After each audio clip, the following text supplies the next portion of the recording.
পেহেলগাম হামলা থেকে অপারেশন সিঁদুর, কাশ্মীর ইস্যুতে ভারত পাকিস্তানের সংঘাত এখন বিশ্ববাসীর আগ্রহের কেন্দ্রবিন্দুতে পরিণত হয়েছে।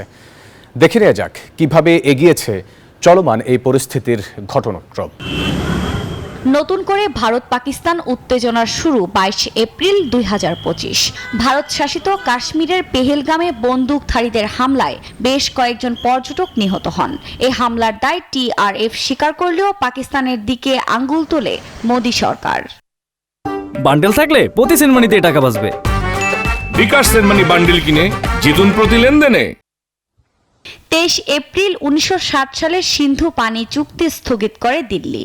একই সঙ্গে সীমান্ত চৌকি আটারি বন্ধের পাশাপাশি সার্ক দেশগুলোর জন্য ভিসা সার প্রকল্পের আওতায় যে পাকিস্তানিরা বিশেষ ভিসা পেয়েছিলেন তা বাতিল করে ভারত। এর একদিন পর ভারতের বিরুদ্ধে একই ধরনের ব্যবস্থা নেয় পাকিস্তানও। পাশাপাশি সিমলা চুক্তি সহ সমস্ত দ্বিপাক্ষিক চুক্তি স্থগিত করার কথা জানায় তারা। 25 এপ্রিল পেহেলগামের হামলার প্রতিক্রিয়া জানাতে নেয়া পদক্ষেপ নিয়ে একটি সর্বদলীয় বৈঠক ডাকে ভারত সরকার, যেখানে মোদী প্রশাসনকে সমর্থন জানায় বিরোধী দলগুলো। উত্তেজনার পারদ যখন বাড়ছিল ঠিক তখনই চীনের পররাষ্ট্রমন্ত্রীর সঙ্গে ফোন আলাপে সুষ্ঠু তদন্তের আহ্বান জানান পাকিস্তানের পররাষ্ট্রমন্ত্রী ইসহাক দার। তবে ইসলামাবাদের কোনো কথারই তোয়াক্কা না করে 3 প্রতিরক্ষা বাহিনীর প্রধানদের সঙ্গে বৈঠক সারেন ভারতের প্রধানমন্ত্রী। এর পরপরই যখন হামলার আশঙ্কা তীব্র হচ্ছিল ঠিক তখনই বাংকার পরিষ্কার শুরু করেন আজাদ কাশ্মীরের বাসিন্দারা। পাশাপাশি সেখানকার স্কুল মাদ্রাসাগুলো বন্ধ ঘোষণা করা হয়।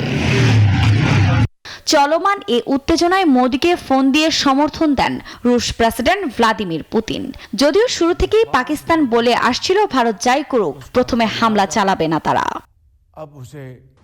হামলার ঠিক একদিন আগে ইসলামাবাদের অনুরোধে জাতিসংঘ নিরাপত্তা পরিষদ পরিস্থিতি নিয়ে রুদ্ধোদ্ধার বৈঠক করলেও কোনো তোয়াক্কা না করে পাকিস্তানের অন্তত 6টি স্থানে ক্ষেপণাস্ত্র হামলা চালায় ভারত। পাকিস্তানের গণমাধ্যমের দাবি হামলায় প্রাণ হারিয়েছেন বেসামরিকরাই। যদিও ভারতীয় গণমাধ্যম বলছে ভিন্ন কথা। তাদের দাবি হামলায় প্রাণহানি হয়েছে সন্ত্রাসীদের। আফরিন মৌ, নিউজ 24।